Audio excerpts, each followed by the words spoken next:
Combination of capacitor. तो सबसे पहले सीरीज कॉम्बिनेशन देखेंगे।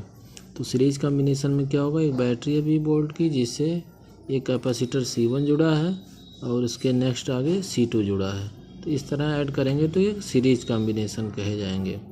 तो पहले का C1 कैपेसिटेंस, दूसरे का C2 है और मान लिया बैटरी से Q चार्ज फ्लो हो रहा है। तो चूँकि दोनों सीरीज में हैं तो सेम चार्ज फ्लो होगा दोनों में। तो अगर यहाँ प्लस Q तो यहाँ माइनस Q होगा। इंडक्शन से यहाँ प्लस Q तो यहाँ माइनस Q।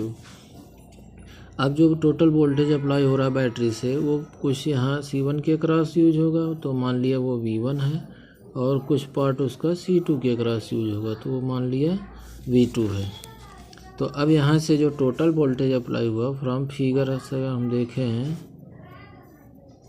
फ्रॉम फिगर जो टोटल वोल्टेज है V = V1 + V2 हो गया।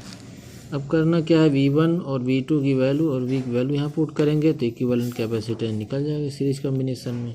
तो हम जानते हैं V = होता क्या है, Q/C। तो यहाँ से V1 निकाल लेंगे तो C1 कैपेसिटर से निकला, तो V1 क्या होगा, Q चार्ज कितना यहाँ Q, कैपेसिटेंस इसका क्या है C1 प्लस इसके लिए V2 निकालेंगे वैल्यू, तो V2 चार्ज क्या है, Q चार्ज उस पर, उसकी कैपेसिटेंस क्या है C2 है। अब V क्या है, यहाँ टोटल वोल्टेज है, तो मान लिया जो दोनों कैपेसिटर का इक्विवेलेंट कैपेसिटेंस क्या है C है, तो V की वैल्यू यहाँ क्या होगी, टोटल जो चार्ज फ्लो किया गया यहाँ से Q/ total capacitance C1 C2 का मान लिया कैपेसिटेंस, इक्विवेलेंट कैपेसिटेंस C है। तो ये हो गया। अब इसको अगर सॉल्व कर लें तो 1/C = 1/C1 + 1/C2। तो ये दो कैपेसिटर है। इसी तरह 3 या 4 होंगे तो इसी तरह और आगे ऐड होते जाएंगे।